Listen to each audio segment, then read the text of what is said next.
Hola a todos, ya estamos de vuelta para continuar con el programa. La siguiente sesión de presentaciones orales va a ser moderada por el doctor Mauricio Cuellar, a quien le doy la palabra para que nos guíe en esta siguiente etapa. Mauricio. Hola, buenos días, saludos a todos. Bueno, continuando con las presentaciones orales del día de hoy, nuestro último día. Bien, vamos a dejar a Viviana Valero, que lleva por título su trabajo, Efecto del consumo de un extracto polifenólico de murta sobre el estrés oxidativo y la progresión del hígado graso, no alcohólico, inducido por una dieta alta en grasas en ratas. Bueno, dejamos a Viviana Valero, por favor. Exacto. Sí, como se ve en pantalla, ¿cierto? Sí, bueno, usted sabe que cuenta de 15 minutos para su presentación y unos 5 minutitos para algunas consultas del público. Perfecto. Voy a poner el cronómetro también para medirme y no pasarme el tiempo. Bueno, buenos días a todos. Hoy vengo a presentar mi colaboración como parte de este proyecto que fue financiado por el Fondo UVA 1402 y también fue parte de mi unidad de investigación de doctorado. Y este se titula Un efecto del consumo de extracto polifenólico de murta sobre el estrés oxidativo y la progresión de enfermedad del hígado graso no alcohólico inducida por dieta alta en grasa en ratas. Entonces, a modo de introducción, sabemos de que hay una gran cantidad de población en nuestro país que tiene sobrepeso, obesidad u obesidad mórbida. Y esta acumulación de grasa que puede ser perjudicial para la salud radica en un aumento de riesgo de diversas enfermedades, ¿cierto? Como es diabetes, cáncer, enfermedades cardiovasculares. Y en este caso lo que vamos a hablar hoy sobre la enfermedad del hígado graso no alcohólico. Esta patología tiene una serie de etapas que pasa por la esteatosis hepática, inflamación y posterior fibrosis y cirrosis. ¿Ya? Hay distintos hits, según la teoría de los múltiples hits, que podrían iniciar la patogenia de esta enfermedad, pero la principal y la que nos vamos a enfocar es la sobrecarga hepática de ácido graso libre. Con esta sobrecarga hepática hay un aumento de la beta-oxidación, ya que el organismo trata de compensar dicha cantidad de ácidos grasos libres circulantes, y eso como consecuencia hay una mayor liberación de ROS por parte de la mitocondria, y hay una consecuente estrés oxidativo. Y este ambiente de estrés oxidativo tiene como consecuencia un estrés reticular, que puede producir una peroxidación lipídica y finalmente un proceso inflamatorio que puede llevar a este último paso que vemos aquí. Ahora, hay distintas terapias que se han postulado para poder combatir esta enfermedad, pero uno de los candidatos más referenciados en estos últimos tiempos son los polifenoles. ¿Ya? Los polifenoles son metabolitos secundarios de las plantas y son atractivos por sus propiedades antioxidantes. Si consideramos lo anteriormente dicho, parte de la patogenia de este curso de la enfermedad del hígado graso no alcohólico tiene que ver con el estrés oxidativo. Entonces, este poder antioxidante de los polifenoles ha contribuido en algún estudio a disminuir el estrés oxidativo. Ahora, uno de los alimentos múltiples que tiene polifenol, en este caso lo que nosotros vamos a hablar, es la murta. ¿Ya? La murta es originaria del sur de nuestro país y los estudios la han caracterizado ampliamente en cuanto a sus compuestos polifenólicos y también en cuanto a su capacidad antioxidante, tanto en frutos como en hojas, aunque nosotros en este caso vamos a centrarnos solamente en la parte de las frutas. Y se ha caracterizado al menos 12 compuestos de este fruto, siendo en su mayoría el ácido cafeico 3-glucósido, la quercetina 3-glucósido y la quercetina. Se ha evidenciado de que quercetina es capaz de inhibir la activación de células trilladas y con ello contribuye a la disminución de la inflamación crónica, el estrés oxidativo y la fibrosis hepática. De forma muy interesante también hay un estudio que, si bien no es in vivo, ha demostrado una inhibición de las enzimas digestivas que están relacionadas con el síndrome metabólico con el uso de un extracto de murta, de fruto de murta, sobre la alfa-glucosidasa y la lipasa pancreática. Ahora, en cuanto a esta capacidad antioxidante que tiene, la mayoría de los estudios han sido en células, son cultivos celulares y en otros tipos de modelos, pero hay casos, estudios in vivo, y nosotros queríamos aportar a aquello por la parte metabólica, ya en este caso del hígado graso. Por tanto, la hipótesis es que el consumo de extracto de polifenólico de murta es capaz de mejorar los parámetros del reoxidativo que fueron alterados por esta patología en un modelo de rata con obesidad inducida por dieta. Por ende, el consumo de este extracto podría ser capaz de disminuir la progresión de esta patología a través de la disminución del estrés oxidativo. Para ello vamos a evaluar el efecto sobre el estrés oxidativo en base a, primero, determinar la capacidad antioxidante del fruto en el hígado, segundo, estimar el nivel de oxidación de lípidos y proteínas hepáticas, y por último, analizar las defensas antioxidantes enzimáticas en el hígado. El modelo experimental fue una cepa de Sprague-Dawley, ratas machos, de 21 días de edad, con una inicial de 24 y una final de 23 porque falleció un animal durante el transcurso de la experimentación. Entonces, estos animales se dividieron en dos grupos. Tuvieron 3 meses de dieta, que podría ser una dieta control, donde el 14% de las kilocalorías son lípidos, o una dieta alta en grasa, que el 60% de las kilocalorías totales son lípidos. Son en base principalmente a manteca de cerdo, que son un tipo de grasa de tipo saturada. Luego de estos 3 meses de dieta, ambos grupos se separan y parte de ellos va a consumir un extracto polifenólico de murta por un mes. Este extracto polifenólico de murta se dio en una dosis de 500 miligramos por kilogramo de peso y se dio a través de un vehículo de jalea sin azúcar. Luego, al cumplido de los 135 días de edad de estas ratas, se procedió a una eutanasia con anestesia previa y en este caso lo que a nosotros nos interesa es la extracción de órganos como el hígado y también de suero, que se hizo un par de pruebas también. La obtención de frutos fue a través de productores de la región metropolitana, donde esto se transportó a la Facultad de Farmacia y se almacenó a menos 20 grados Celsius. Y la preparación del extracto polifenólico, a grandes rasgos, fue un licuado de esta murta junto con agua. Luego se mezcló este licuado con 200 ml de metanol destilado, se hizo una extracción de polifenol a través de filtración y sonicación, se colocó en un rotaevaporador y posteriormente se liofilizó, quedando algo muy similar a esta foto. Para la preparación de muestras para hígado, se pesaron 500 miligramos de tejido y se sonicaron junto a 5 ml de PBS. Y el suero se utilizó sin alterar. Esto luego se llevó a espectrofotometría para múltiples métodos. Espectrofotometría fue realizada en el laboratorio de bioensayo de la Facultad de Medicina de la Universidad de Valparaíso y se analizaron métodos no enzimáticos de capacidad antioxidante, TRAP en este caso, métodos enzimáticos como son la superóxido dismutasa, catalasa y la razón de glutatión oxidado o reducido, y el análisis de daño oxidativo tanto para lipoperoxidación a través de TBARS como para oxidación a través de proteína a través de carbonilo y PAOP. Entonces vamos a ver los resultados y la discusión, y lo primero que les quiero mostrar, y a pesar de que no fue parte al menos de mi trabajo, es la caracterización del extracto que fue realizado por alumnos de la Escuela de Nutrición y Dietética, en la cual, para que ustedes lo puedan ver, esta caracterización de fenoles totales, de flavonoides totales y capacidad antioxidante del extracto tienen resultados muy similares a otro estudio que ha caracterizado el extracto o el fruto anteriormente, lo cual nos da la seguridad por lo menos de tener unos resultados más o menos robustos. Ahora, quiero que consideremos esta limitación del estudio, y más que nada lo puse ahora para que puedan entender los resultados que vienen después, es que si bien se acuerdan, tuvieron 3 meses de dieta los animales y después tuvieron un mes de tratamiento continuando con la dieta que tenían. El problema es que la dieta alta en grasa se agota al momento de aplicar el tratamiento. Entonces, los animales que estaban con una dieta alta en grasa tuvieron que utilizar una dieta tipo control. Y también una de las cosas que se discutió durante este estudio es que el tiempo de tratamiento o de dieta posiblemente también fue insuficiente para este estudio. Entonces, partiendo con el peso corporal, el peso de la grasa retroperitoneal, que es un indicador de síndrome metabólico, y el peso hepático, vemos que no tenemos resultados significativos y también tenemos una amplia variación de estos resultados. Pero sí creo que es importante que observemos estas fotografías, ¿ya? Estos son hígados. Este es un hígado de grupo control, de grupo alto en grasa, y cada uno con su respectivo tratamiento. podemos observar de que una de las características del hígado graso no alcohólico es la acumulación de gotículos de grasa en el hígado, y de hecho esto se puede observar en este modelo. No sé si logran apreciar, pero este hígado es mucho más pálido que el grupo alto en grasa que respecto al grupo control.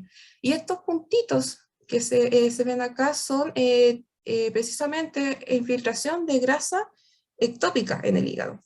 Y podemos observar que el grupo que consumió esta dieta alta en grasa, pero que fue suplementado con el extracto, no tiene estos gotículos. Por ende, hay una acción posible del extracto aquí. Ahora, si vemos la determinación de la capacidad antioxidante, no vemos resultados significativos. ¿Y qué podría significar esto? Muy posiblemente que haya un tiempo de dieta insuficiente por un posible bajo desarrollo de este hígado graso no alcohólico.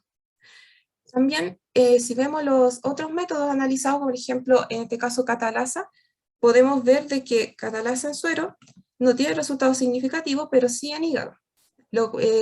Para que sepan, la catalasa muestra una mayor actividad cuando hay una mayor concentración de peróxido, ¿ya? Y eso puede evitar, como un método, un mecanismo un poco de defensa, para evitar de que el hígado graso siga progresando. ¿Ya? Ahora lo que nosotros tenemos, no tenemos diferencias significativas entre los grupos altos en grasa, pero sí los grupos control, pudiendo ver de que el grupo que fue suplementado tiene una mayor actividad de catalasa respecto a quien no fue suplementado con el extracto. Y esto podría tener una explicación. Helliwell en el año 2011 comentó en su review de que los polifenoles en exceso, y se ha evidenciado también, pueden comportarse como oxidantes por su gran capacidad antioxidante. Y eso tiene sentido, considerando de que este grupo control no tienen un desgaste de antioxidante como lo tendría, por ejemplo, un grupo con una dieta alta en grasa que tiene este modelo de hígado graso no alcohólico. Y respecto a esto último, también puede deberse a un posible bajo desarrollo de esta patología por el tiempo de dieta insuficiente. De todas formas, el hecho de que aparezca este resultado de comportamiento prooxidante indica de que hay una interacción entre el extracto que nosotros dimos y, en este caso, la actividad antioxidante de catalasa. Ahora, ¿qué ocurre con la razón glutatión reducido oxidado? Que un poco habla de la actividad de glutatión peroxidasa. Tampoco tenemos resultados significativos y muy probablemente se deba también a la misma razón que les mencioné anteriormente del tiempo de dieta.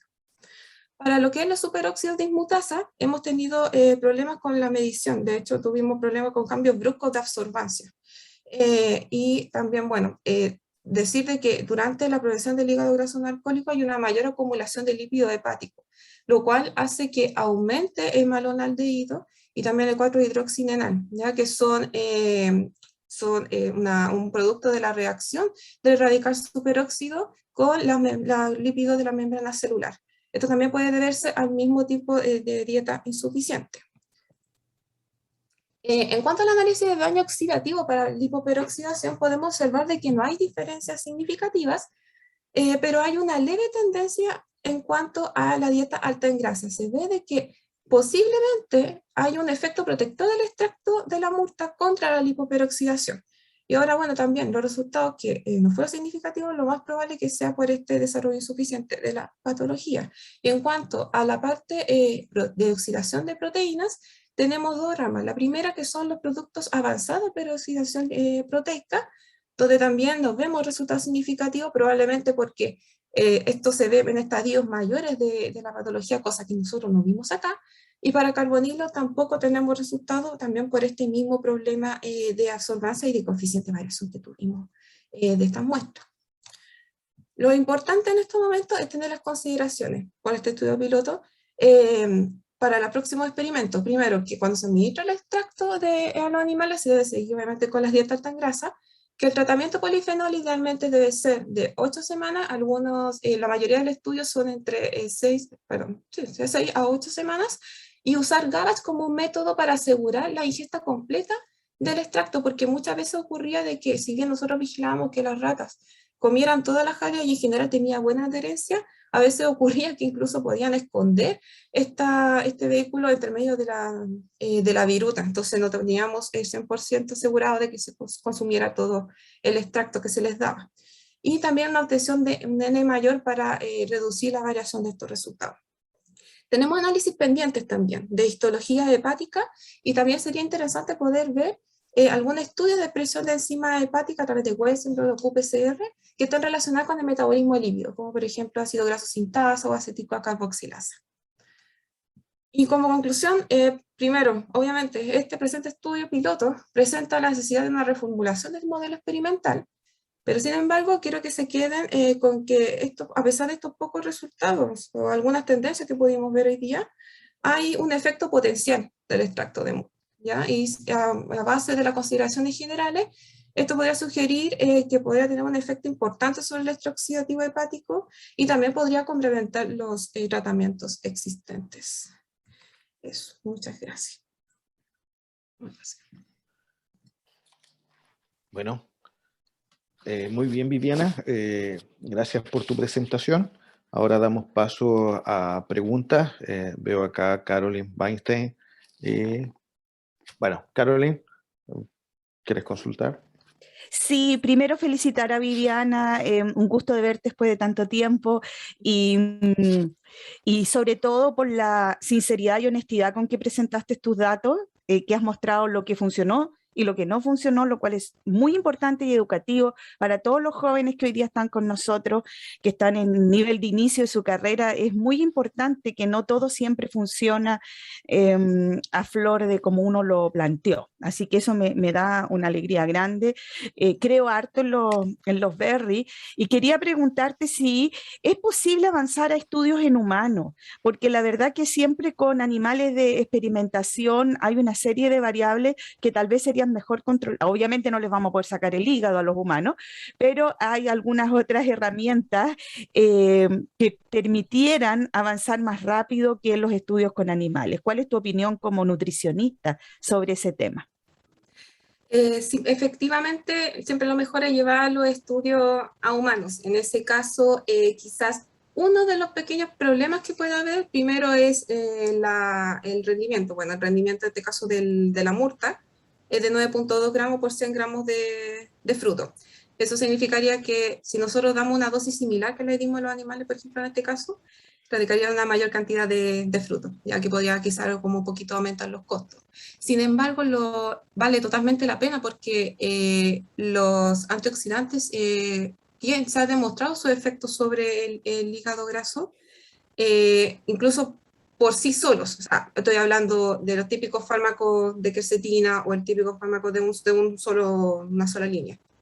Pero lo atractivo del consumo de frutos o de extractos, en este caso de polifenoles, es un efecto sinérgico, o sea, no un efecto de solamente un polifenol, sino de varios polifenoles que podría aumentar incluso la efectividad del tratamiento, o que pudiera complementar alguno otro existente. Pero, por ejemplo, se podría perfectamente reclutar a sujetos que fueran obesos y dar podría ser un mismo extracto o podría ser una cantidad de gramaje de este fruto que pudiera ser equivalente ¿cómo se llama? A lo que se le está dando en extracto. A los animales. Ahí esta pregunta no la tenía pensada, pero tú tocaste el tema del rendimiento que nos persigue constantemente, entonces quizás debería conversar con todos los químicos que están aquí en la audiencia de cómo ir mejorando esa parte para poder avanzar, porque mi preocupación es que nos quedemos en lo in vitro, nos quedamos a lo más en lo que está a nivel preclínico y no avanzamos hacia lo humano, que es lo que nos permite llegar a la verdadera transferencia tecnológica. Entonces, estas ocasiones hacen que te conozcan y que puedas establecer interconexiones. Muchas gracias, Viviana. Muchas gracias. Gracias, Caroline, por tu pregunta. ¿Alguien más de la audiencia? No. Yo tengo una pregunta, me voy a tomar la libertad. ¿Quién? ¿Perdón? Tania. ¿Tania?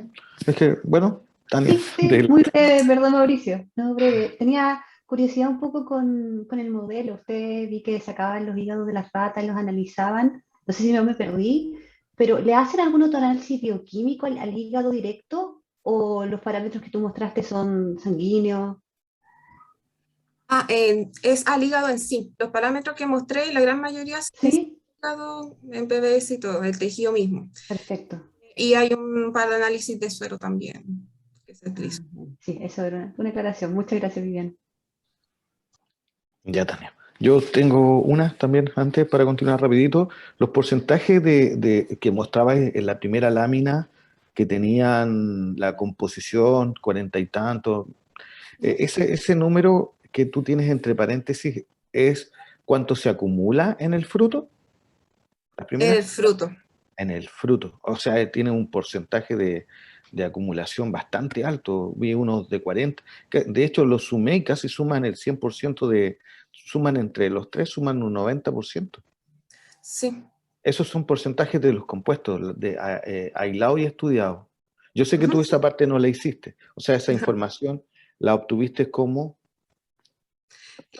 A través de papers, hay varios que han hecho cuantificaciones y cantidad ¿cómo se llama? De comparación de porcentaje de los distintos compuestos del fruto. Incluso también algunos reviews han ordenado cuál tiene la mayor cantidad de compuestos, y la mayor cantidad de compuestos que se encuentran en el fruto es quercetina, como flavonoide. Ya, vale. Gracias por la aclaración. Bueno, si no hay más preguntas, le damos gracias a Viviana. Yo tengo una Katy. consulta. Mauricio. Perdón, perdón, Katy, que recién apareció. Dele, Katy, dele. Viviana, me llamó la atención también lo mismo que decía Mauricio. Tú dijiste que eran 9,2 gramos por gramo de fruto. 9,2 por 100 gramos de fruto. Por 100 gramos. Ah, ya. ¿Y cuánto pesa una murta? Disculpa, pero yo no. Uy, me pillaste, pero No tiene ese peso. piensa que es del tamaño de un arándano, más o menos. Es del tamaño de un arándano. Ya, Ujú. ya. Es para ver la equivalencia. Porque tienes harto, con la forma en que lo extrajiste, bueno, eso tú no lo hiciste. No, no dice. Ah, ya. Eso no. Bien, ahora vamos a pegar una repasada, a ver, para que no se me vaya nadie. Katy, ¿ya está bien? Bien, ahora sí, no hay nadie con la mano levantada, así que nuevamente le damos las gracias a Viviana y vamos a Muchas continuar gracias a ustedes. con Alicia Juncker, que es del programa de Más Bio acá de la facultad. Vamos a esperar que proyecte su primera lámina.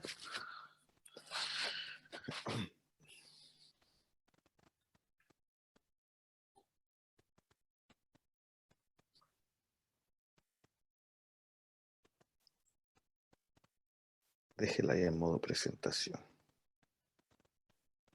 para presentarla como corresponde.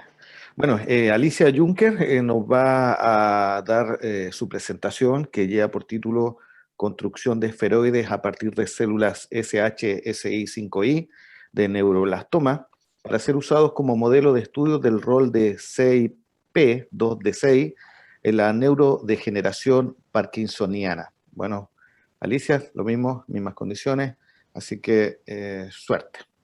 Gracias. ¿Se escucha primero que todo? Sí, Muy bien. sí. Ya. Hola, buenos días.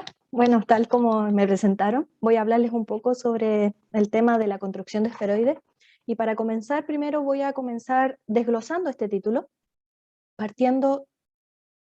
Uy, ¿qué pasó aquí? Ahí sí, ¿me ven? Sí, se ve bien. Que me apareció un mensaje, lo siento. Voy a partir desglosando el título, como les decía, partiendo hablando sobre lo que es la enfermedad de Parkinson. Entonces, la enfermedad de Parkinson entonces es un trastorno neurodegenerativo, crónico, debilitante, de gran prevalencia en el mundo. Es de origen multifactorial y la verdad aún no se conoce muy bien el origen de esta enfermedad. Sin embargo, se postula que son el ambiente, los factores ambientales como genéticos los causantes de esta enfermedad. Varios autores han concluido que se debe a una disminución o muerte de neuronas dopaminérgicas, las cuales pueden deberse a un desbalance en el estrés oxidativo causado por especies reactivas de oxígeno. La prevalencia de esta enfermedad va desde el 1 al 2% de la población mayor a 65 años y del 3 al 5% de la población mayor a 85 años. Sin embargo, esta prevalencia va en aumento con el paso de los años, por lo tanto es bastante importante estudiarla, esta enfermedad, y quizás lograr identificar el origen de esta enfermedad.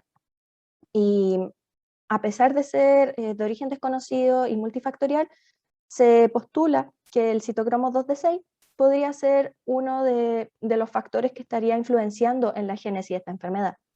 Este citocromo, el CYP2D6, influye en la formación de dopamina en una de sus vías secundarias a partir de la L-tirosina, y además este citocromo es bastante importante ya que metaboliza aproximadamente el 25% de todos los fármacos que existen actualmente, y además metaboliza una gran serie de neurotoxinas como lo es, por ejemplo, la MTBT y varios pesticidas.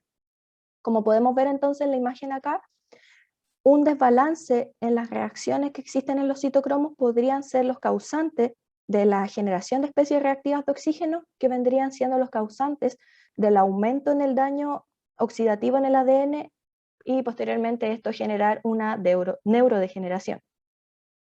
Como les decía entonces, cambios, específicamente disminución en la expresión y actividad de esta enzima, podrían asociarse a la génesis de esta enfermedad. Y ya se ha logrado demostrar en algunos estudios clínicos, específicamente en población caucásica, que personas con polimorfismo en este citocromo, que disminuyen esta expresión, estarían asociadas con esta enfermedad. Este citocromo, además de ubicarse en el hígado, también se encuentra ubicado en los ganglios de la raíz dorsal, específicamente en la sustancia negra par compacta del mesencéfalo. Para poder estudiar un poco más lo que es este citocromo y esta enfermedad, se postula utilizar la línea celular SHSI5I. Esta línea celular es una sublínea 3 veces clonada a partir de células SK-NSH.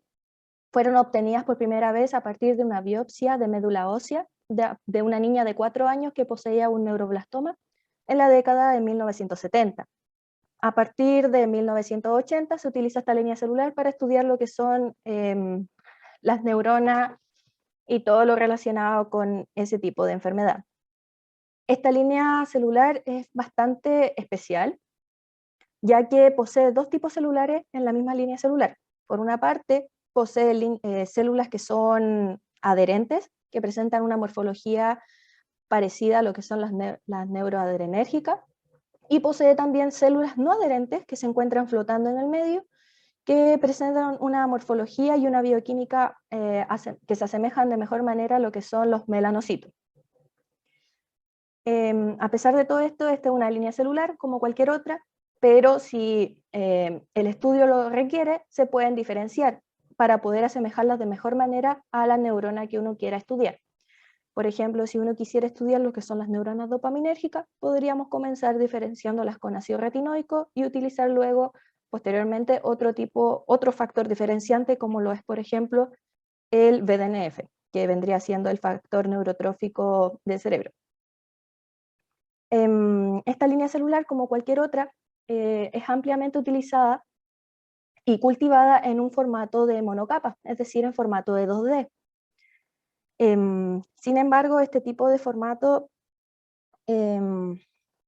mejor dicho, es conocido también que la arquitectura y composición en donde se cultiva este tipo de células podría influenciar en el comportamiento celular. Y es por eso que ya en estos últimos años se ha postulado la utilización de esferoides, o es decir, el crecimiento de estas células ya en otro ambiente que no tenga en contacto directo con el medio en donde se cultiva. El hecho de cultivar en 2D o 3D va a presentar ventajas y desventajas a cada uno de estos modelos, y esto ya se los voy a explicar de mejor manera en la siguiente tabla. Acá, como pueden ver, entonces, les coloqué una tabla y se las voy a explicar sencillamente diciendo que, por una parte, con el tema de los cultivos en monocapa, cuando hablamos de sus ventajas, podemos resaltar que son de muy fácil manejo, son de bajo costo y de muy alta reproducibilidad. Sin embargo, las desventajas están en que si queremos estudiar lo que es la genética, las proteínas, las vamos a poder estudiar de manera bien débil porque se expresan en muy pocas cantidades. Además, este tipo de cultivo no imita de mejor manera el el comportamiento de los órganos o de los tumores. Pensemos que nosotros las neuronas no las tenemos en un formato 2D o plano, sino que crecen en un formato ya más 3D. Y ahí vendría apareciendo la ventaja del cultivo 3D en esferoides.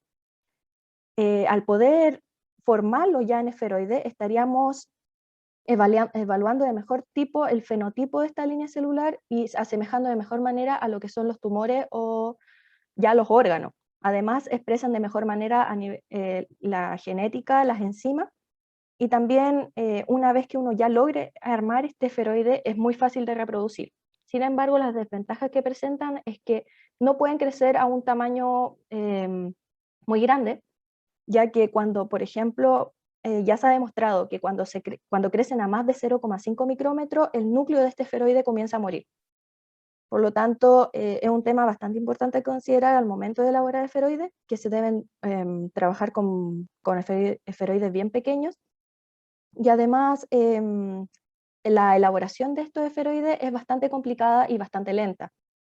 Cuando se desea elaborar estos esferoides, es necesario saber la cantidad de células a utilizar y considerar el tiempo y si uno quisiera como acelerar este tiempo de crecimiento, requiere de equipos que son bastante costosos. Por lo tanto, ahí es cuando hay que empezar a evaluar si conviene o no utilizar esta metodología de cultivo.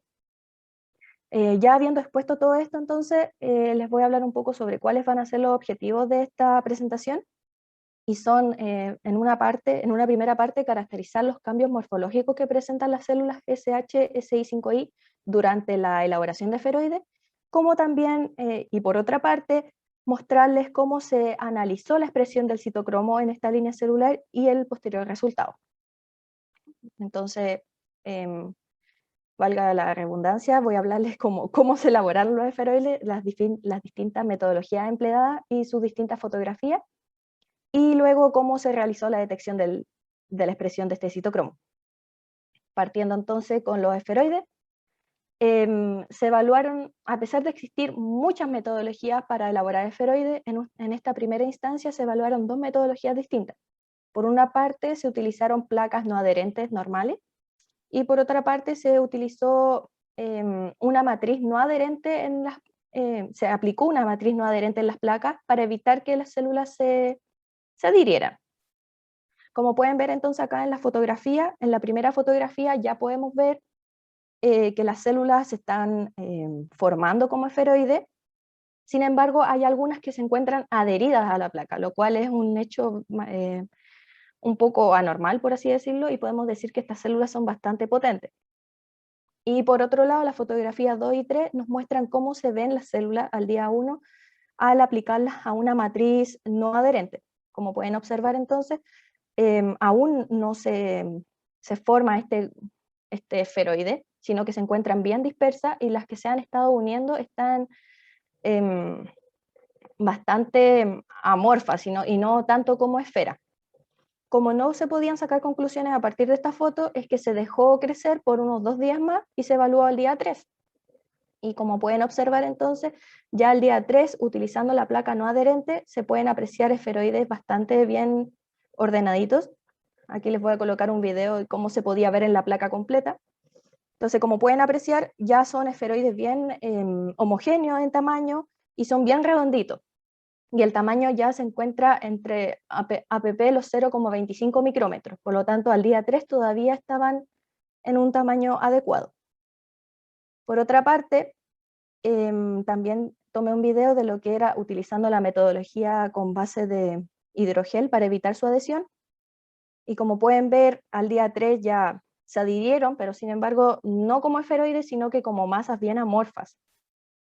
Por lo tanto, a partir de estas imágenes ya se descarta la utilización de esta metodología.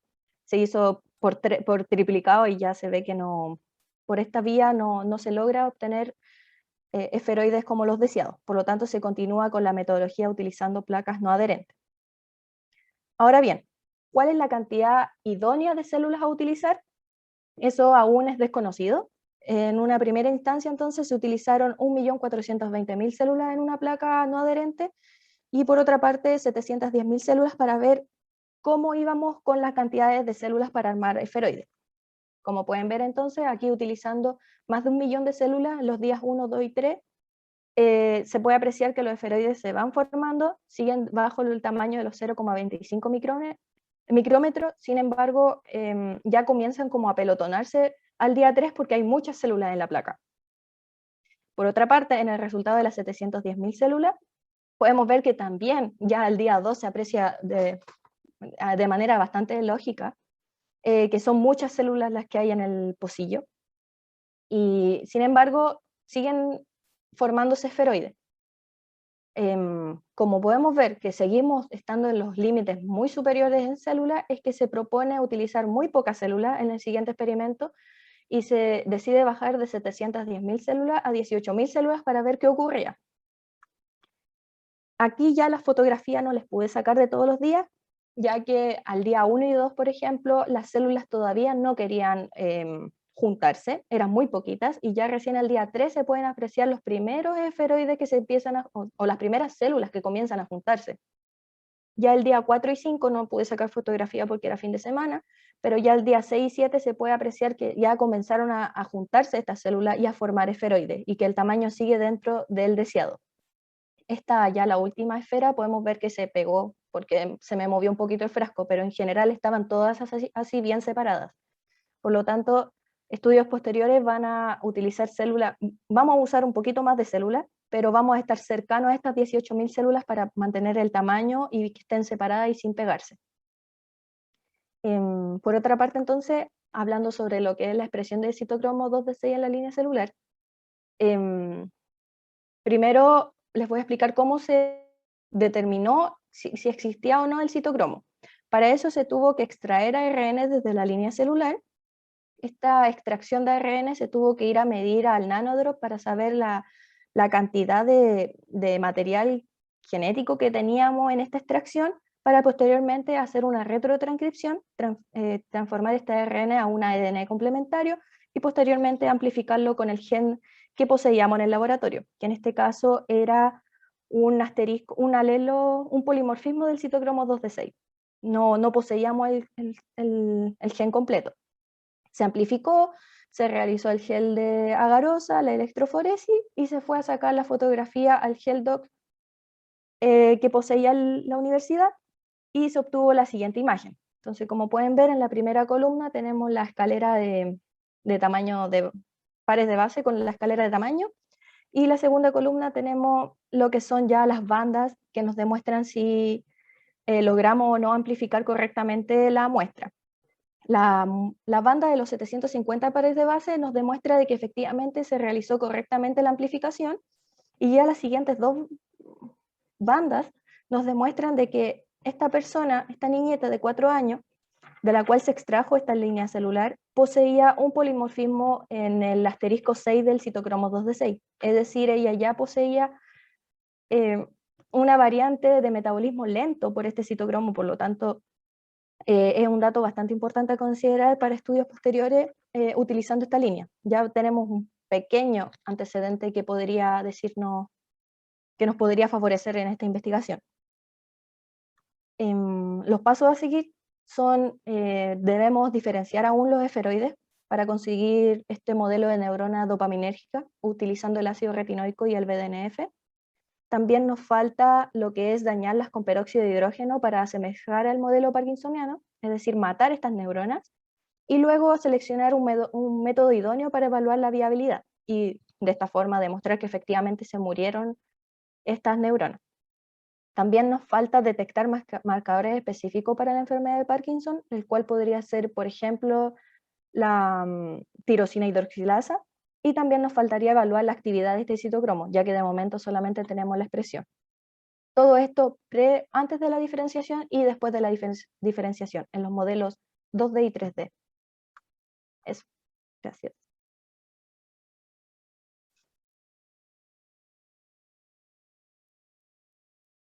Bien, gracias Alicia, estaba con el micrófono apagado.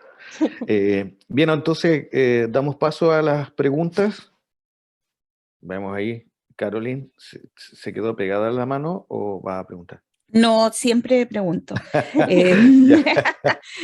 Aquí con una declaración de conflicto de interés, porque Alicia es tesista mía. Quiero felicitarla por la historia que puso aquí para presentar y consultarte bajo qué racional fuiste cambiando el número de células en la construcción de los esferoides. De pronto parecen saltos muy grandes. La verdad, todo ha sido al ojo. No han habido como en la primera, a ver cómo decirle, la primera vez que se realizaron los esferoides y que logré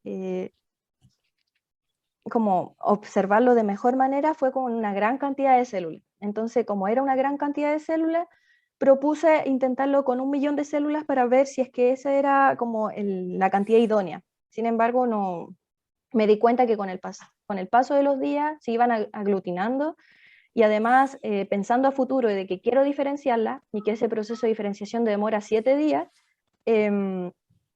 no quiero que estas se aglutinen y que quede ya una masa amorfa al momento de diferenciar. Entonces por eso también he ido como disminuyendo de a poco la cantidad de células a utilizar.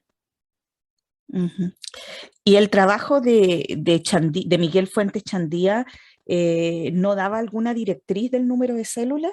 No, al menos en el paper no dice la cantidad de células a utilizar. Solamente indican que utilizan esta matriz para evitar la adhesión de las células al pocillo. Cuando hablas de la matriz, ¿te refieres a Matrigel? No, me refiero a que utilizan utilizan agarosa, una mezcla de agarosa con PBS al 1%. Perfecto, gracias Alicia. Ya. Bien, Tania, veo que tienes la mano levantada, consulta. Sí, quería felicitar a Alicia, creo que siempre montar un modelo nuevo es súper desafiante, por mucho que uno tenga papers que digan el paso a paso, ver cada uno de los detalles siempre es un desafío súper grande, y lo has planteado aquí bien honestamente todos los desafíos.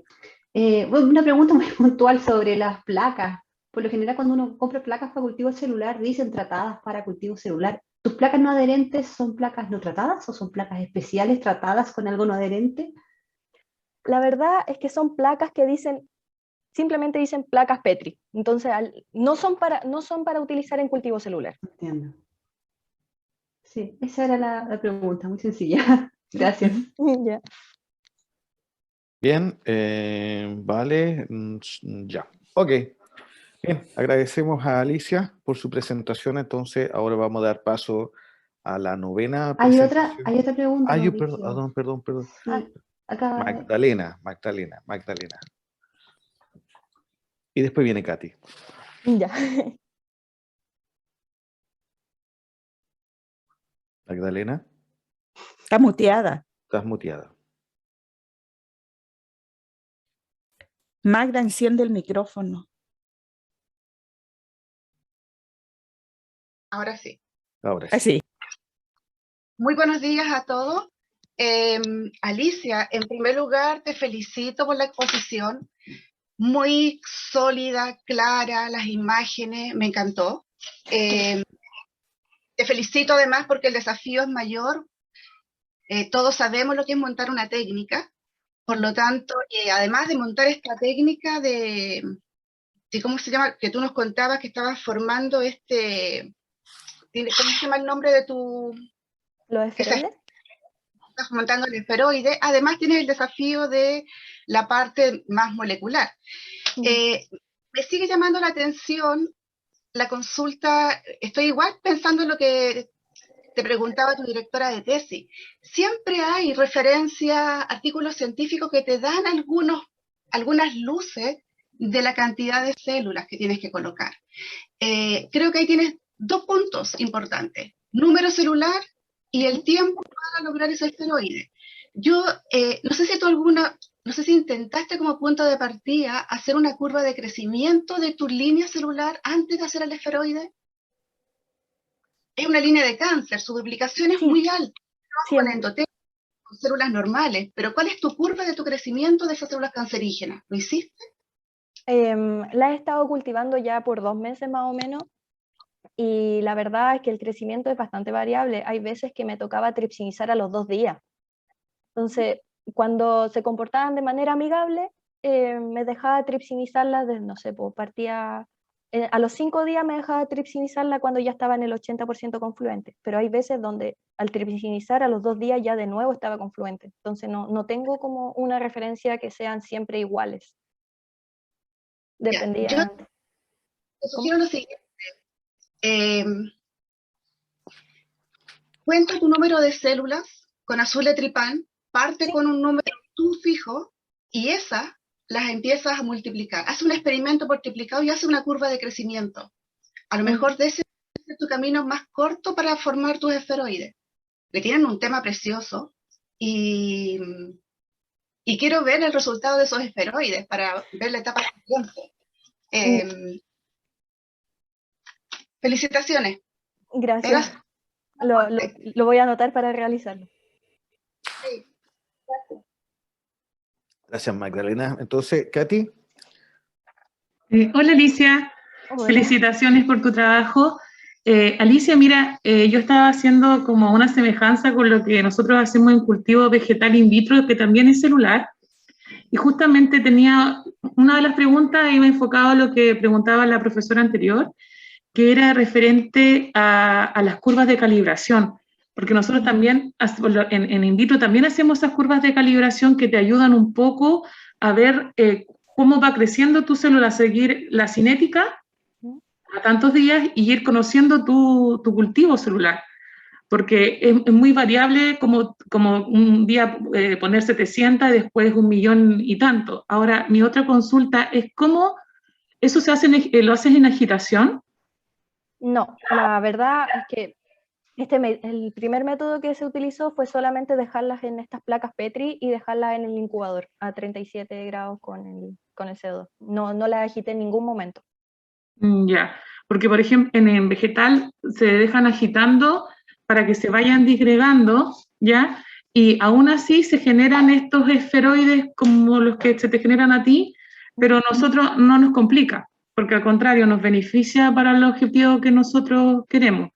Pero quizás podrías ver qué pasa si pudieras poner un poco de agitación para ir Claro. en movimiento, para ver lo que tú, de acuerdo al objetivo que tú busques. Claro, es que la verdad es que una de las metodologías para elaborar esferoides es a través de agitación, pero para eso necesitábamos un rotor específico para la centrífuga y con eso ya podría obtener esferoides al día. Sí, es un tema súper rápido de obtener, pero simplemente es el hecho de que como no poseemos ese rotor, no supe cómo agitar la placa, no quise, como les mostré en la fotografía, hacer que se apermazaran o que se formaran estas masas amorfas, por eso las dejé como lo más tranquila posible hasta pensar en una nueva metodología de cómo acelerar este proceso de formación. Claro, ahí como te digo, puedes quizás si en tu disciplina no hay artículos que te puedan ayudar, puedes asemejarlo para ver cómo se hace una cinética en la parte de cultivo vegetal, que también son células y es muy, muy parecido, hay que modificar ciertas cositas nomás, pero para que tengas los modelos, las ecuaciones que se ocupan para la cinética y todo. Uh-huh. Gracias. A usted, gracias.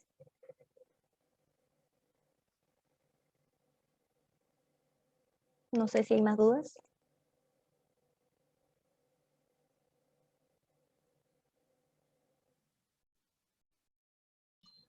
Mauricio, estás muteado. Sí. Y todo lo que dije no se escuchó. Bien, agradecimiento, Alicia. Pasamos entonces a la siguiente presentación. Guillermo Fernández.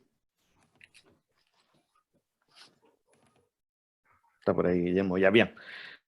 Bueno, Guillermo, como les digo, va a dar la 9ª presentación que lleva por título Caracterización, Análisis y Expresión Heteróloga del Clúster Génico de Torrubielona A de Torrubiela sp.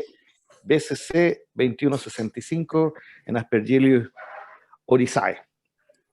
No sé si lo dije bien, pero adelante. Muchas gracias y muchas gracias por la oportunidad de poder presentar mi tema de doctorado. Este tema lo realicé hace algunos años. Actualmente soy docente de la carrera de Tecnología Médica en el campus San Felipe de la Universidad de Valparaíso. enfocado principalmente en bioquímica aplicada y biotecnología. Y esta fue una gran oportunidad para poder presentar lo que realicé. Así que muchas gracias y vamos a empezar con la presentación. Primero, desglosando un poco el título, tenemos varias cosas. Tenemos clúster génico para medir expresión, tenemos 2 hongos distintos, Torrubiela, BCC y Aspergillus oryzae. Así que vamos a partir un poco con el orden que es Torrubiela. Torrubiela es un hongo aislado inicialmente desde Tailandia y es un hongo filamentoso patógeno de artrópodos, la cual podemos ver en la foto.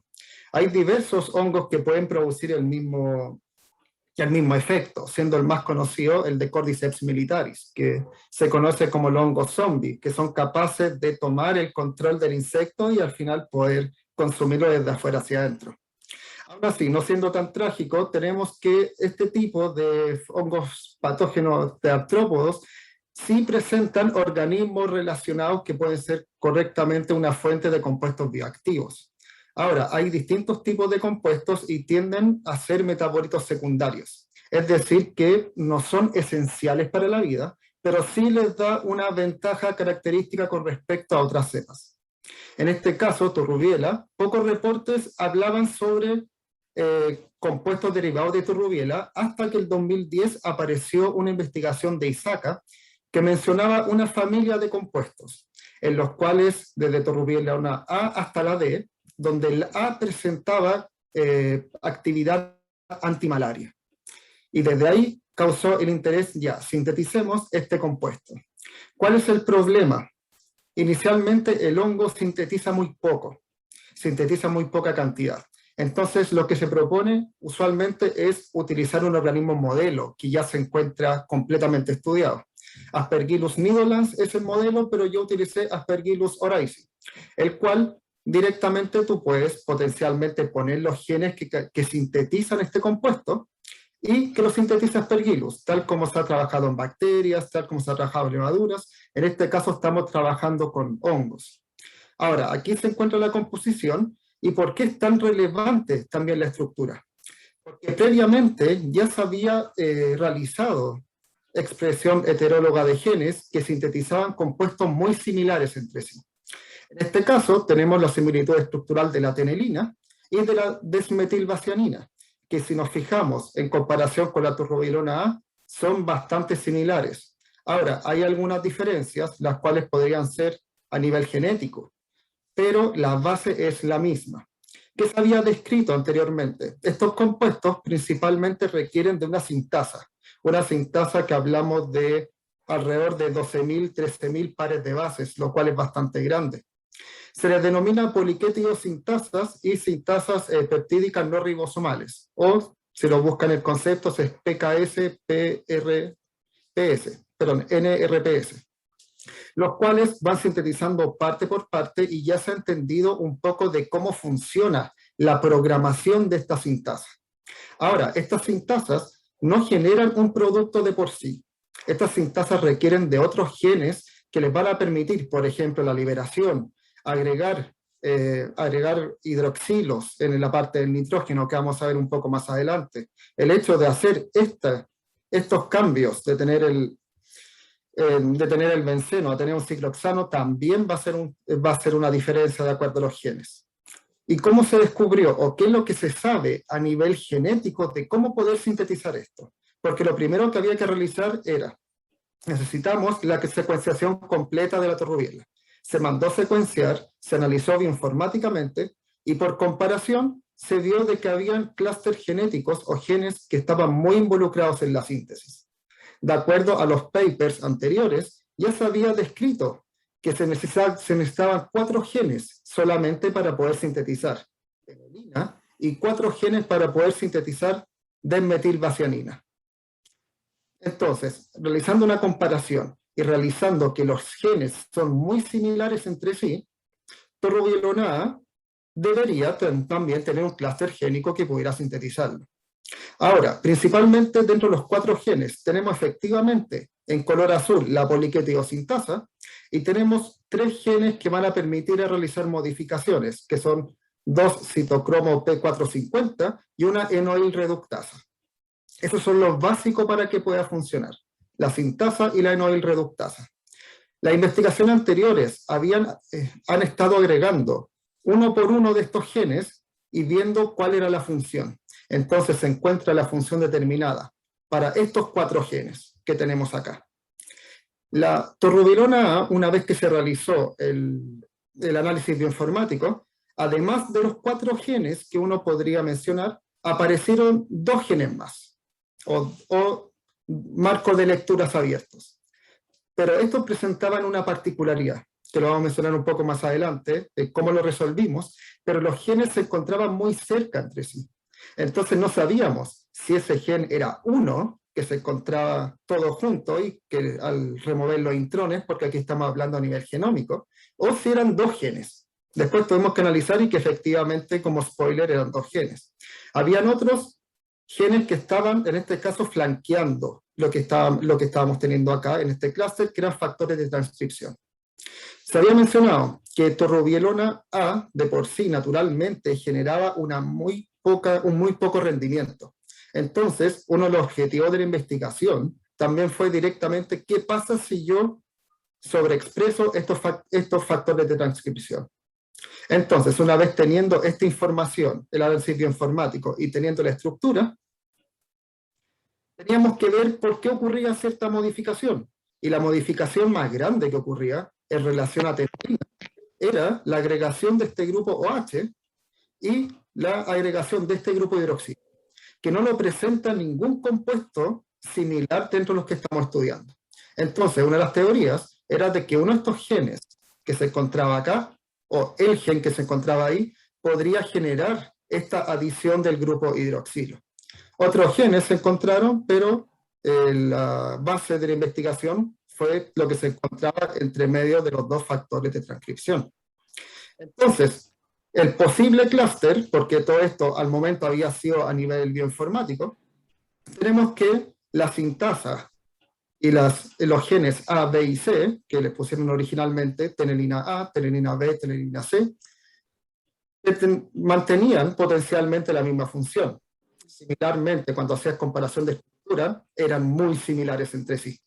Pero los otros genes, viendo los marcos de lectura que tenían, por separado, uno me daba una posible función de oxidasa.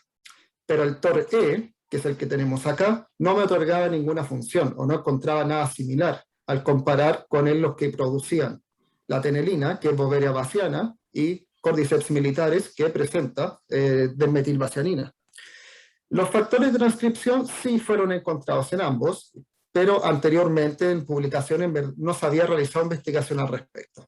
Así que presenta algo bastante nuevo. Entonces, el objetivo de la investigación, principalmente, era tomar los genes de la torrubielona y agregarlos en un organismo modelo. Y eso es lo que se le llama expresión heteróloga de genes. Íbamos agregando la sintasa y después agregando uno por uno para poder saber la función. También no sabíamos la función de TOR-D y TOR-E. Teóricamente producía la adición de ese grupo hidroxilo, pero era una teoría. Y por último, ¿qué pasaba si lográbamos sobreexpresar los factores de transcripción? Esto a nivel del hongo específico de torrubiela. Entonces presentaba 3 desafíos bastante grandes. Ahora vamos a ir viendo un poco dónde estaba el desafío, en las herramientas de biología molecular. Primero, como estamos realizando directamente inserción de genes, teníamos que utilizar plásmidos específicos. Pero había una particularidad. La poliquetiosintasa es muy grande. Es 12.000 pares de bases. Por ende, no la puedo amplificar con un PCR común y corriente, sino que lo tengo que ensamblar. Ese ensamblaje, que lo voy a explicar un poquito en la otra diapositiva, se hace por recombinación en levadura. Y eso permitía directamente trabajar con los genes de 13.000 pares de bases. Además, yo quería poner otros genes más, entonces no me servía un plásmido que me servía para un solo gen. Entonces, en el laboratorio donde trabajaba el doctor Lazarus, ya tenían un plásmido que era efectivo para su expresión en hongos. Principalmente, dentro de lo que tenemos acá, este plásmido te permitía agregar hasta 4 genes, bajo un promotor o bajo promotores constitutivos de la amilasa, del alcohol deshidrogenasa, de la fosfoglicerato y de la enolasa. Aquí yo directamente podría agregar los genes que yo necesito probar. Puedo agregar 1, puedo agregar 3, puedo agregar hasta 4. También utilizamos un reportero, EGFP, simplemente para poder verlo mediante microscopía de fluorescencia, porque a nivel de placa no lo podría ver. Lo que sí, a nivel de placa utilizábamos cepas auxótrofas, en este caso de Aspergillus oryzae, el cual requería o arginina o adenina o sulfato de amonio, y eso lo utilizamos como patrón de selección. Entonces, necesitamos primero saber cuáles eran los genes que podrían estar involucrados. Después necesitamos las herramientas genéticas para poder transformar Aspergillus oryzae, que no era llegar y utilizarlo directamente. Entonces, para poder ensamblar este gen, ahí teníamos otra complicación. ¿Y cómo se resuelve? Se resuelve mediante lo que se llama recombinación en levadura. La recombinación en levadura, ¿qué es lo que te permite? Te permite realizar un entrecruzamiento entre las partes de interés y te las puedes juntar. Y se llama homóloga porque te requiere solamente una homología de 30 pares de bases. Por ende, tú cuando realizas el PCR, cuando realizas la amplificación, ya sea de 4, en este caso se realizó con 3 conjuntos de PCR que eran de 4.000 pares de bases, tú agregas una colita de 30 nucleótidos adicionales y mientras se sobrelapen, después la levadura es capaz de unirlo. Por ende, así trabajamos directamente y fuimos reconstruyendo, bueno, con distintas técnicas. Inicialmente partí con 3 partes iniciales, pero la última parte siempre tuve problemas con el análisis, por ende al final se decidió dividir en 4, y además a esta sintasa, para asegurar que funcionaba, se le fusionó con EGFP, que lo vamos a ver un poco más adelante, cómo se ve bajo el microscopio. Entonces, se inició el agregar los plásmidos de interés y ver qué era lo que ocurría. Y aquí tenemos un poco de resultados. Aquí realizamos la extracción utilizando una mezcla utilizaba metanol y acetona principalmente, en donde podemos ver que aquí tenemos nuestro control, donde Aspergillus oryzae es blanco, mientras que las transformantes nos dan un color amarillo, que era lo que esperábamos. Ahora, podría ser cualquier cosa, objetivamente. O sea, nuestra predicción era que era turrubielona, pero podría haber sido un clúster sintético que sintetizaba otra cosa.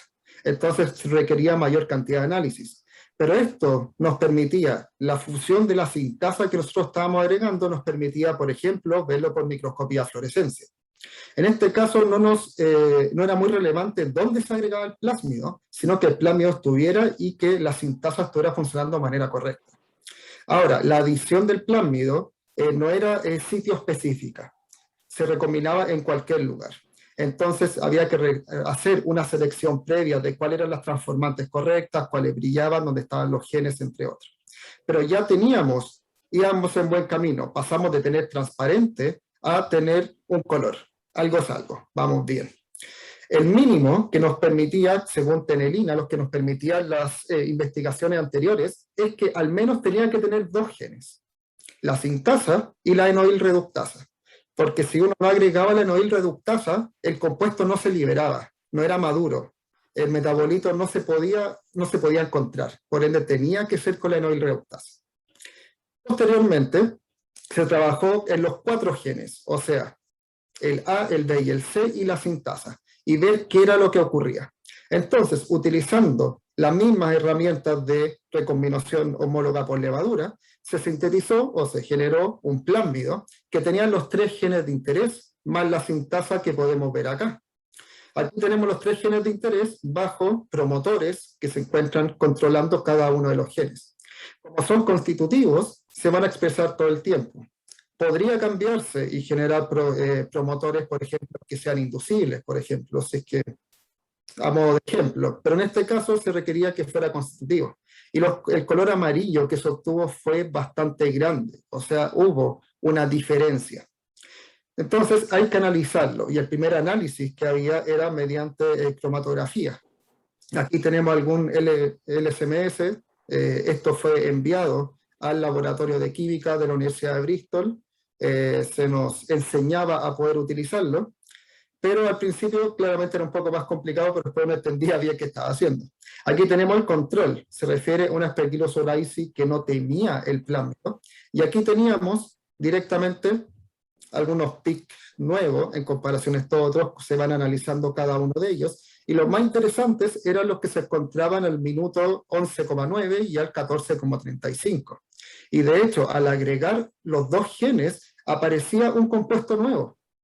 Y eso era bastante interesante, porque si comparamos la altura, el área de los PIC, uno tenía uno más grande, y después de este PIC debería ir formándose al que teníamos acá.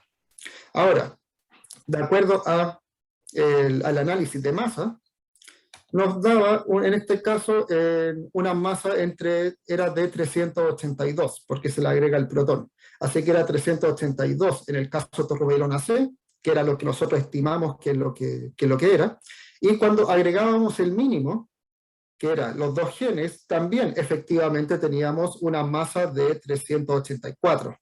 Ahora, las poliquetidosintasa con la sintasa no peptídica tienden a ser números impares. Por ende, eso facilita un poco el hecho de cómo la estás estudiando, pero la mayoría de ellas son impares. Entonces, cuando te da un número par, ya empiezas a pensar de que no es una sintasa, así que iba por bastante buen camino. Ahora, tenemos cómo funcionaba y teníamos potencialmente el compuesto que estaba a cargo de cada uno de los genes. Pero nos sigue faltando TOR-D y TOR-E. En este caso, para poder ver lo que hacía TOR-D y TOR-E, se utilizó una cepa, una oryzae que ya era transformante, que ya se sabía que generaba tenelina. Tenelina ya estaba bien estudiado y se entendía bien todo el proceso de cómo se formaba. Entonces, la primera decisión que había que ver si podía realizar los cambios es que si específicamente TOR-D y TOR-E eran dos genes o estaban juntos. Y posteriormente, por un análisis de RT-PCR, logramos establecer de que los mensajeros o el ADN clon se encontraba para TOR-D y se encontraba para TOR-E, mientras que cuando tú los comparabas, que no eran tan grandes, así que el PCR igual te lo permitía, no se podía ver ninguna señal. Ahora, el genómico efectivamente te va a amplificar porque los genes se encontraban muy cerca entre sí. Entonces, esto dio paso a otras preguntas, por ejemplo, ¿dónde se encuentra el promotor? El promotor se estaba encontrando dentro de uno de los genes, y eso se evaluó, o se está evaluando posteriormente en este momento en la Universidad de Bristol. ¿Qué pasó? Porque hay un promotor dentro de otro gen. Porque aquí nos mostraba de que los dos genes, a pesar de que estaban tan cerca, igual existía en este caso la producción del ARN mensajero. Entonces, al comparar TOR-D, podíamos encontrar que eran oxidasas. Pero TOR-E no podíamos encontrar nada cuando lo comparábamos. No sabíamos cuál era la función. Después, haciendo lo que se llama un BLAST, que es una comparación entre otras secuencias, estaban bastante alejadas de algunas funciones de lo que salía, pero nos quedábamos con el más cercano. Y empezamos a comparar los pesos moleculares, y nos daba que, por ejemplo, la tenelina pesa 369, y teníamos una variación de 383. Esos 383, por ejemplo, o dentro de lo que estimábamos nosotros, es que se agregaba un grupo hidroxilo, y se estaban removiendo dos hidrógenos, que eso significa probablemente que pasó de un enlace simple a un enlace doble. Ahora, habría que encontrarlo, había que confirmar dónde se encontraban. Aún así, teníamos que cuál era la función del TOR-S, el A, el B y el C. El S siendo la sintasa, los dos citocromos, que les voy a mostrar cómo funciona cada uno. Hicimos una proposición con respecto a cómo trabajaban. Teníamos TOR-C y el TOR-D y el TOR-E, putativamente, hidroximetilación, sé que se encontraba por sí sola, y putativamente, o la adición de un grupo OH en el grupo benceno, de la parte de la torrovelona, que es dentro de las modificaciones que nosotros estábamos buscando. Desafortunadamente, no logramos hacer la transformación cuando teníamos TOR-S y los 5 genes, pero sí tuvimos el resultado con la tenelina y los dos genes adicionales. Y les voy a contar un poco después de la dificultad real que tuvimos, sobre todo con esta investigación. Entonces, dentro de lo que propusimos, nuevamente tuvimos que proponer una ruta metabólica. ¿Y por qué? ¿Cuál fue el problema que tuvimos con esta investigación? que cada vez que queríamos realizar resonancia magnética nuclear para saber la estructura, el compuesto desaparecía. Lo probamos muchas veces, lo conversamos con los químicos, teníamos el pigmento, teníamos el color, teníamos todo. Obteníamos la muestra, recogíamos la muestra desde el LSMS, pero cuando lo pasábamos a resonancia magnética se desaparecía. Y por concepto de tiempo, que era una tesis de doctorado, tuvimos que dejarla hasta acá, y se sigue trabajando en esto, pero por lo menos se pudo trabajar en una propuesta, de acuerdo a los resultados del LSMS. Entonces, tenemos el TOR, cuando actuaba TOR E y cuando actuaba TOR D, empezando a ver las modificaciones que realizaba y los precursores que había de torrubielona. Lo primero que tenía que ocurrir era esta hidroximetilación, porque ya se encontraba estudiado la adición del grupo hidroxilo, principalmente porque todos los precursores que teníamos tenían el grupo OH. Por ende, uno de los primeros pasos, además de sintetizar todo el poliquético, era agregar el grupo hidroxilo. Y también se apoyaba un poco con lo que proponíamos para la adición en la tenelina. Tenemos después el TOR-A, que es un citocromo P450, que ya se había descrito la función en que se abría el grupo del nitrógeno y quedaba con esta modificación. Después, también teníamos otro problema acá, que el TOR-D. No teníamos descrito dentro de la tenelina esta apertura o esta modificación del ciclo y el grupo OH. Entonces, se proponía que era en este caso una adición del grupo hidroxilo, pero con la modificación de la remoción de los dobles enlaces. Guillermo, estamos más o menos en el tiempo. Estamos justos. Vale, estamos justos. Y se me pasó el tiempo, mis disculpas, y no, el grupo OH. Y lo último es principalmente que hicimos el sistema para agregar los factores de transcripción. Al momento iba bien, el zinc funcionaba mejor, era el que activaba, mientras que el de carbono, que estaba directamente, era el que reprimía. Entonces, a modo general y como conclusión, muchas gracias por el aviso, desde un solo clúster, de un solo paquete bioinformático, de una sola secuencia, si se fijan, pueden ocurrir muchos temas de investigación. Y la idea de esta presentación es mostrarles qué es lo que se puede hacer en conjunto, por ejemplo, a nivel de Universidad de Valparaíso. Algunos pueden hacer la parte molecular, después podemos hacer la caracterización, y hay muchas cosas que se pueden hacer. Y con esto me estaría cerrando. Muchas gracias por su atención. Gracias, Guillermo. Bien, damos paso entonces a las preguntas, Caroline. Gracias. Estoy tan emocionada, Guillermo, doctor Bunster, de conocerlo, porque no sabía que estabas ahí en San Felipe. Creo que es un defecto en nuestra universidad y simplemente eso realza la potencia de este encuentro. Ver toda la investigación tan interesante en biología molecular. Yo hago el curso de biología molecular para pregrado en química y farmacia, y conocerte realmente es inspirador, y creo que tenemos que pensar en algún tipo de interacción. Yo traté de hacer un curso electivo este semestre de medicamentos biotecnológicos, pero bueno, por razones administrativas no se pudo dictar, pero finalmente quiero dejarte invitado para la versión que se produzca probablemente en 2022. Y mi pregunta, para poner en contexto tu trabajo, es si alguna de estas moléculas se le ha descrito una actividad biológica. En lo personal me interesa la actividad antiproliferativa, pero cualquier otra nos serviría como para avanzar, y en paralelo saber si tienes laboratorio allá en San Felipe. ¿Necesitas nuestro apoyo aquí en Valparaíso? ¿Qué te falta, o si ya tienes algo de esto montado? ¿O si te vas a ir por otro camino? Respondiendo a la primera pregunta, era baja actividad citotóxica, en verdad, que el único que tenía interés en este caso era torrubielona A, porque era antimalaria. Pero aún así, la competencia era desigual, y en verdad la artemisina funciona mucho mejor que la torrubielona A, pero sirvió como prueba de concepto para poder trabajar y para poder transformarlo. Los otros no presentan actividad citotóxica, pero leve. No es como para... Hay compuestos que son bastante más efectivos, por ejemplo. ¿Y en la parte regenerativa, de regeneración tisular, hay algo?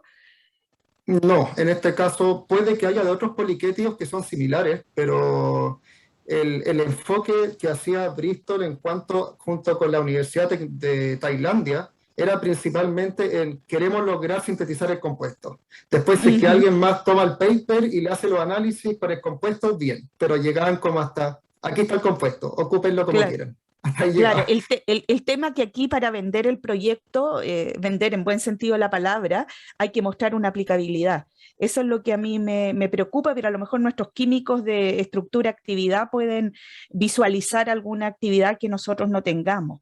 Pero para establecer una colaboración, ¿qué tienes hoy día disponible o qué necesitas en que podamos ayudar? No, al momento estoy recién empezando con el laboratorio de tecnología médica. Estamos recién, tenemos nuestra cámara de electroforesis, tenemos nuestro termociclador, y una vez que esté andando, ya estaremos hablando de conseguir la cepa en Inglaterra y ahí después decidir temas. O sea, por ejemplo, yo hice un review que estaba abajito directamente que decía utilizar bacterias que son patógenas como fuente de metabolitos secundarios. Porque uno puede tomar, y de hecho de bacteria a bacteria es más fácil que de hongo a hongo. Entonces podríamos trabajar, analizar clústeres genéticos de interés o de algún compuesto que ustedes tengan. Por ejemplo, ¿sabe qué? Me interesa ver, no sé, esta bacteria sintetiza este compuesto que ya se describió que funciona como regenerativo, por ejemplo. Entonces, como ya veamos qué hay en la secuencia, veamos, podemos ponerlo, por ejemplo, en coli para poder sintetizar más, ahí podríamos ir trabajando en conjunto, pero al momento recién estamos estableciendo el laboratorio, todavía ni siquiera hemos hecho un PCR para poder probarlo, así que yo creo que estamos hablando a nivel de otro año recién ofrecer y decir, ¿sabes qué? Podríamos hacer esto. Pero la idea está, por lo menos. Muchas gracias, Guillermo, un gusto conocerte. Gusto. Bien, Carolyn, vamos a hacer una pasada de nuevo por acá. ¿Alguien del público? ¿Alguna otra pregunta? Bien. Guillermo. Vale, no hay más. Yo sí tengo una. La estabilidad de los compuestos cuando lo logran aislar, ¿la aislación de los metabolitos es pura o tú vas con algo que supuestamente está pura al RMN? No, incluso al LSMS llega una mezcla de todo, en verdad. De hecho, hay uno de los problemas que tiene Aspergillus solaricis que también sintetiza un compuesto que se llama ácido cógico, que es de alrededor de 200, tiene un peso como de 200, pero él tiende a tener también pigmento amarillo. Entonces hacía una diferencia, hacía una complicación con respecto a qué obtuviste, efectivamente el compuesto o el ácido cógico. Exacto. Ahora, cuando vamos al LSMS, efectivamente no está puro. Tenemos la base de acetona que mandamos, lo secamos y después resuspendemos, pero no hay pureza. La estabilidad debe ser baja, siendo honesto, porque cuando intentamos hacer resonancia se nos desaparecía. Pero no hicimos prueba de estabilidad directa como para... ¿Y cuánta masa de compuesto llegaban a obtener máximo? Poco, estábamos trabajando en miligramos. Es que trabajamos con reactor chico. Ah, ya, o sea, el problema es el reactor nomás. Si tú utilizaras un reactor mucho más grande, podrías aumentar la producción de estos compuestos. Ah, ya, bueno. Potencialmente, sí, sí se podría, solo que no teníamos el chico que no justificaba ampliarlo. Al momento, si una vez que hubiéramos confirmado que era turrubielona, ahí se justificaba, ya, armemos reactor más grande y sinteticemos más. Bien. Yo soy químico, así que cuando quieras podemos conversar. Ok, listo. Gracias, Guillermo. Quiero hacer otra pregunta, ya que no hay más. Estamos con el tiempo. Ah, bueno, ya, se la mando por chat. Listo, chao, chao. Ok, gracias, Carolina. Bien, bueno, como digo, vamos un poquito atrasadito, pero vamos a tratar de llegar bien para el asunto del break. Ahora viene Almendra Castro. Ella nos va a dar la presentación de bioemulgeles, la evolución natural de los emulgeles como estrategia de formulación hacia productos ecológicos. Bien, entonces, Almendra, la dejamos con su presentación. Bueno. Muchas gracias por la presentación. Bueno, para desglosar el título, la presentación que voy a realizar ahora consiste en una revisión bibliográfica en la cual voy a exponer los resultados obtenidos, siendo principalmente el objetivo de mostrar que el desarrollo de los bioemulgeles, entendiendo este concepto como emulgeles desarrollados a partir de materia prima natural, son una alternativa altamente viable no solo desde el punto de vista tecnológico, sino también desde el punto de vista ambiental. Bueno, para contextualizar la temática, los emulgeles corresponden a formas farmacéuticas generalmente tópicas que permiten entregar las drogas de una forma sostenida. Es un sistema de liberación controlada de drogas. Esencialmente corresponden a una emulsión del tipo OW. ¿Qué quiere decir esto? Que corresponden del tipo aceite en agua y que además se encuentran gelidificadas por la adición de polímeros gelificantes en su fase dispersante. A diferencia de otras formas farmacéuticas tópicas, como son los geles o los ungüentos, el emulgel permite el transporte de drogas hidrofílicas y lipofílicas. Los emulgeles nacen a partir de la necesidad de dar respuesta a los problemas de estabilidad que presentan las emulsiones. Como se puede observar en la imagen inferior, las emulsiones tienden a la separación de sus fases. Esto se debe porque son sistemas termodinámicamente inestables. En el caso de los emulgeles, los polímeros que se encuentran en la preparación generan una barrera física que evita la colisión de las gotas internas y el posterior cremado de la preparación.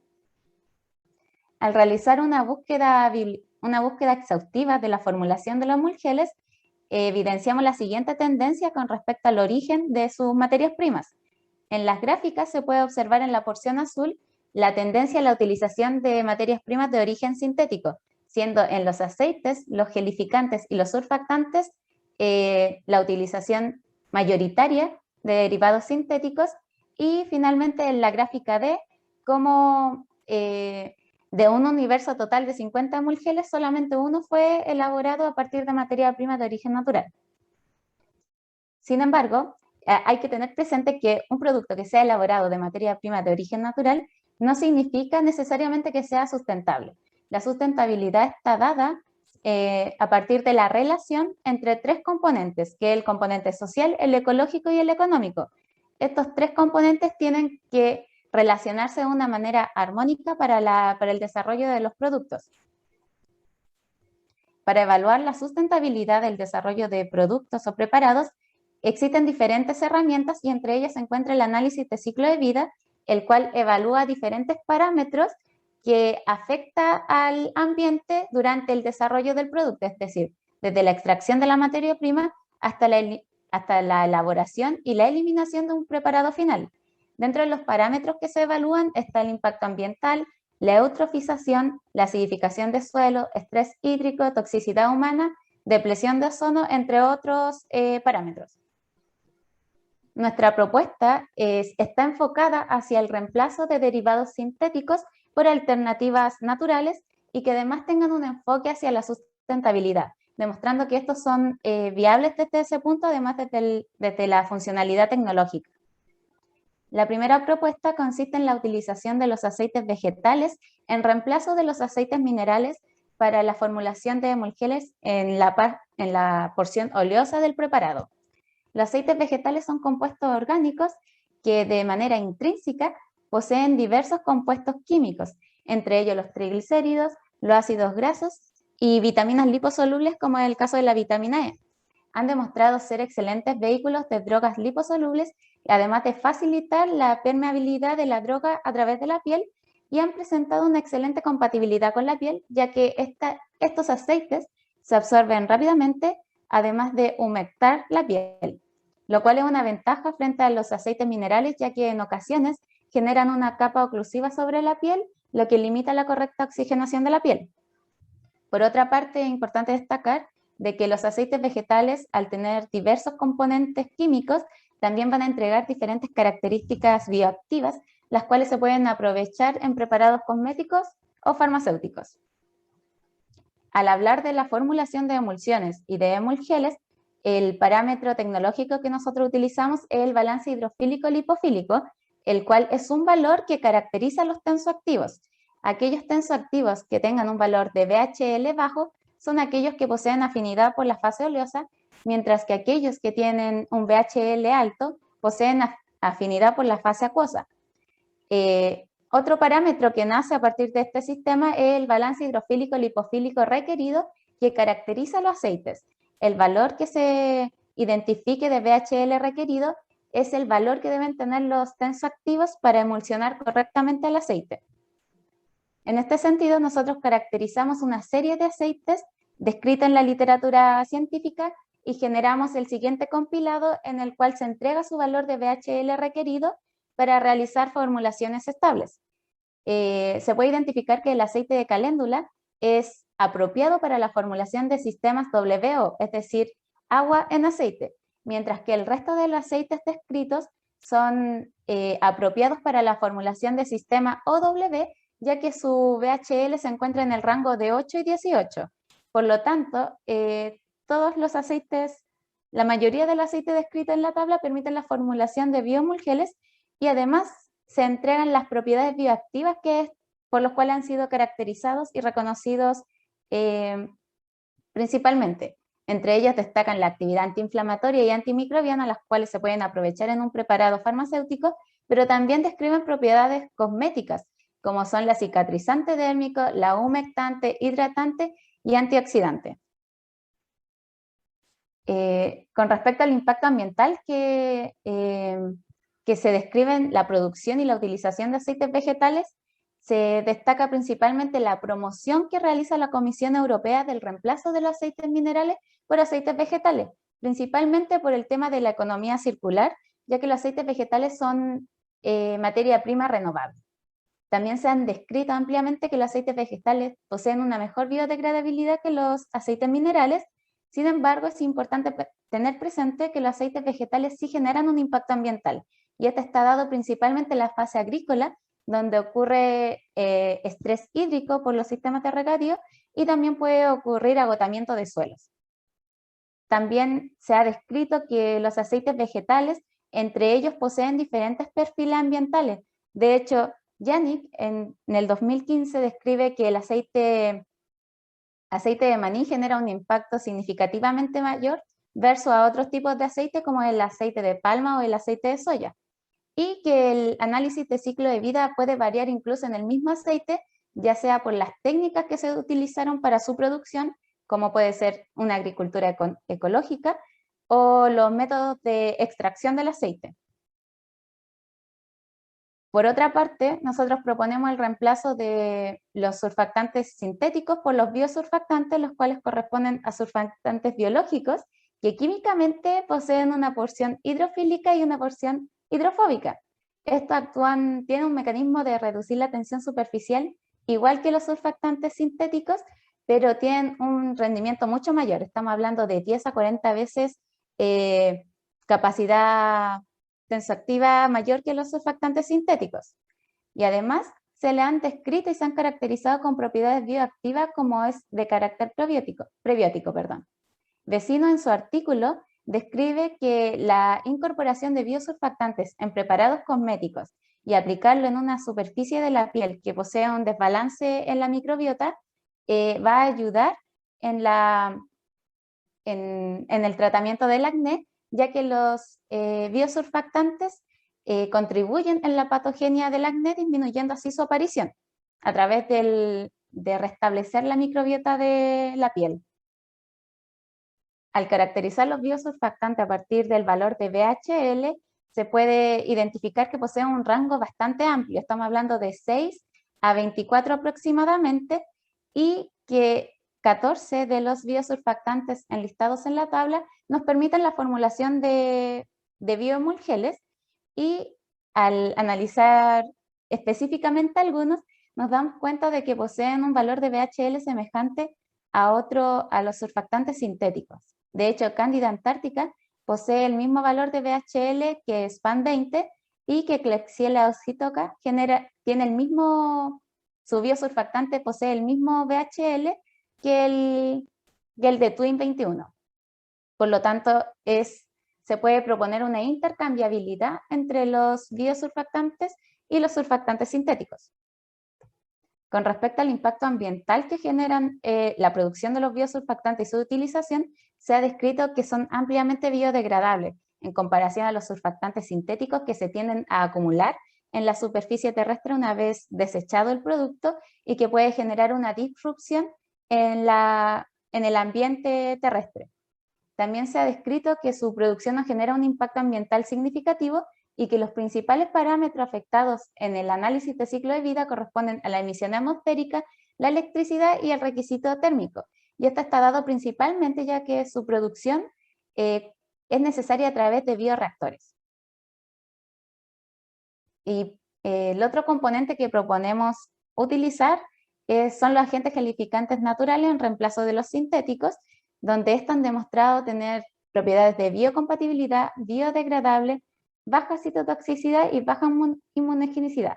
También han demostrado ser biomiméticos. ¿Qué quiere decir esto?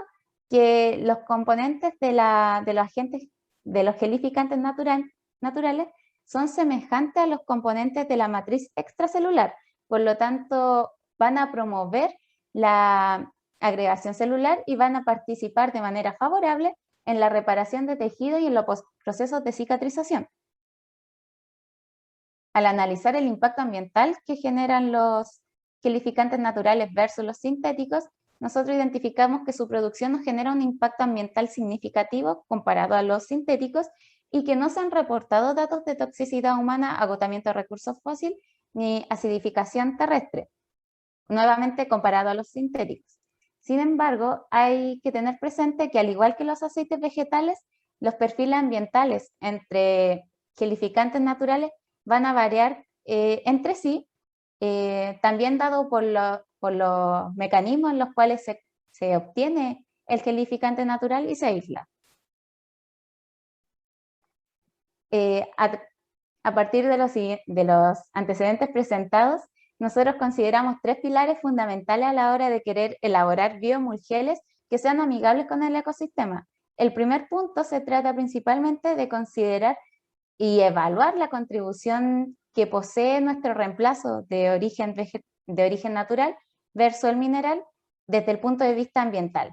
Si es que realmente existe una contribución en el impacto ambiental el reemplazo de estas materias primas. Luego, evaluar el beneficio real que posee nuestra materia prima de origen natural respecto a las propiedades bioactivas que ésta otorga. Y lo último es evaluar la funcionalidad tecnológica de nuestro preparado. Se ha descrito de que el reemplazo de los excipientes pueden generar variaciones entre propiedades, entre el comportamiento del preparado, por ejemplo, las propiedades reológicas de un emulgel, y por lo tanto es necesario evaluar de que no se vea tan afectada el reemplazo, por ejemplo, de nuestro aceite vegetal por el aceite mineral. También es importante destacar de que la tendencia en la formulación utilizando materia prima de origen natural es tendencia mundial. De hecho, han surgido diferentes agencias las cuales buscan acreditar y garantizar de que la formulación es natural, es ecológica o es sustentable. Entre ellas se encuentra EcoCert, que es la agencia con mayor prestigio, por decirlo de algún modo, en Europa. Esta permite caracterizar tanto a los proveedores como al producto final según diferentes criterios de evaluación. Sin embargo, las entidades que se presentan en este slide solamente se otorgan certificado en países en Europa. Por lo tanto, en Latinoamérica aún tenemos el desafío de contar con una agencia que nos garantice la formulación si es sustentable o no.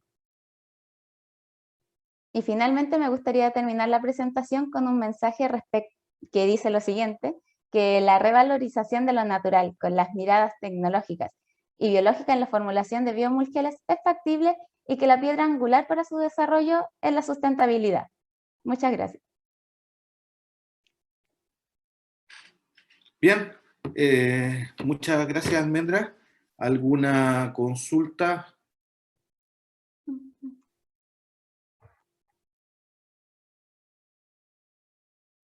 Espera, que yo no estoy viendo.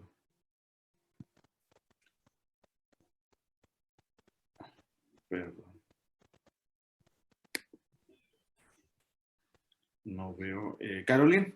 Sí, muchas felicitaciones, Almendra, como siempre, una tremenda exposición.